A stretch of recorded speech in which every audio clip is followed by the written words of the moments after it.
tatta dhim tatakita dhim tadim tattam. Hello everyone, welcome to my channel. This is Padma, and on this channel I share with you the dance and philosophy from ancient goddess tradition from my culture, which is India.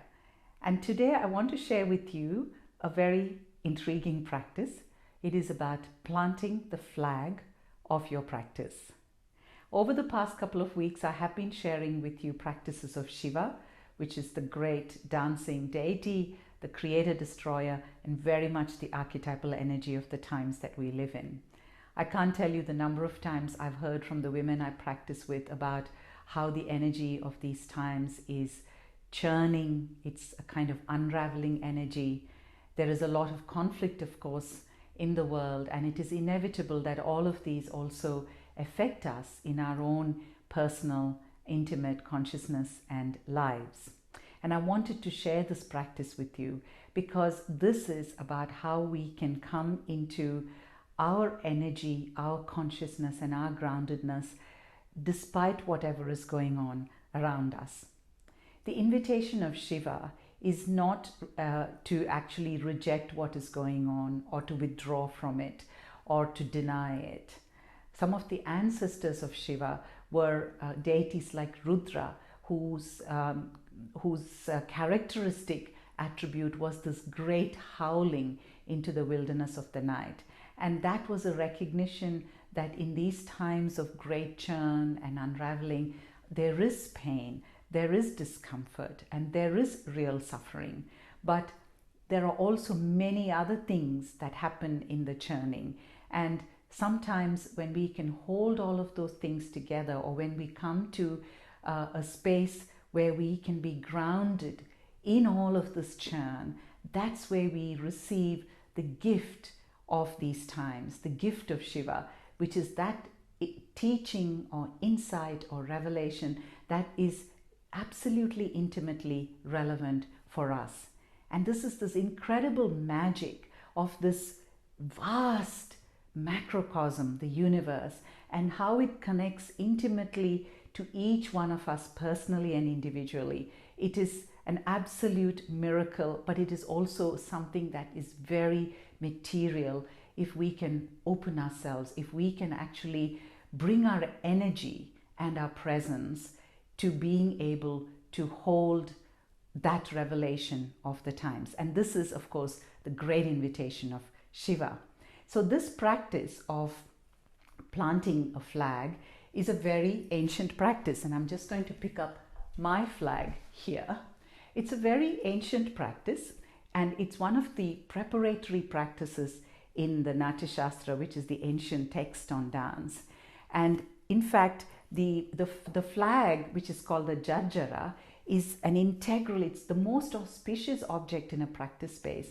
And you're always asked to have the Jarjara as a reminder of this planting the flag, or the reminder of what this practice opens up in you.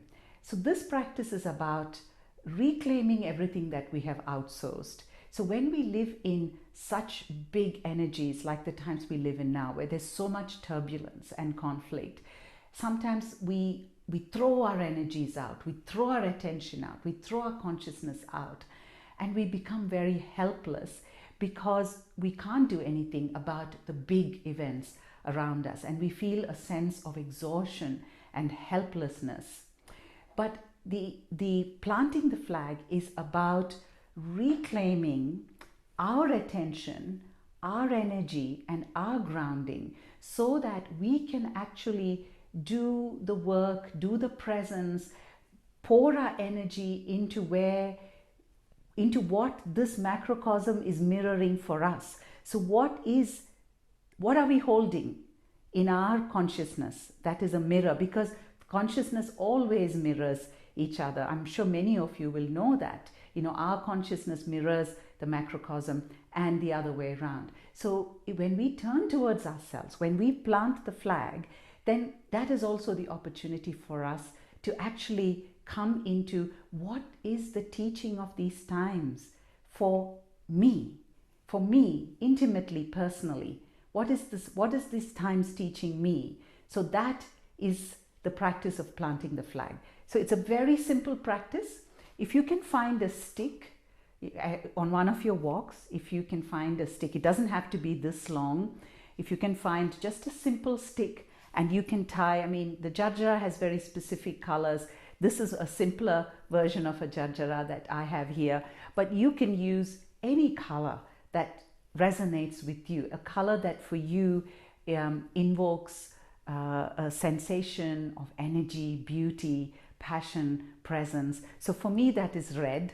So that's why I'm using red, but you can use any color. And so we hold the jarjara, and in our lower body, let's move into the lower body first. So we go into this position called mandala, which is a martial position. So the lower body is open. You open at the femoral joint, drop into the weight, push your hips, hinge in the hips a little bit as if you're about to sit on a chair, hinging in the hips. The feet are turned in a V shape, just so that it helps you to turn, open the femoral joints, and drop into the weight first. Really drop and plant. A mandala is also a term of architecture for a supporting arch. So this arch, it's like it is supporting, it's your foundation. It goes into the earth, it draws up the energy from the earth, and it supports you. So this is the martial stance. Your chest is lifted and spread. The chin is down, back of your neck is long. And then the flag, you plant, you hold your flag, you plant your flag.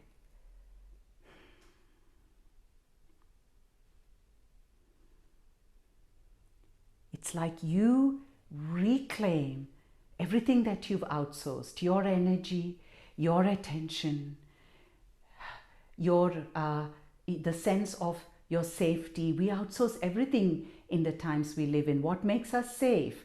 You know, we think it's the money in the bank that we have, or it might be a particular job or a relationship. We outsource our health. We outsource even our spiritual practice to a textbook or to somebody else. But this is your flag. It's not somebody else's flag. It's your flag. And when you plant it, you're not taking anything from anybody else, because it's your body, it's your consciousness, it's your energy, and it's your grounding practice. So to plant this, you don't need to take anything from anyone. You don't need to oppose anybody. You just need to acknowledge your agency here, your inquiry, your energy, your consciousness. You bring it back into yourself and you hold its flag. It's like you're saying to your body, I'm with you, I'm with your energy, I'm with your consciousness, and I will accompany you to navigate these times. I'm not going to throw myself out there to be looking for solutions, but I'm just going to be with you here, and together we will navigate these times. So the elbows held up, chest is proud and open, chin down, dropping there, and breathing.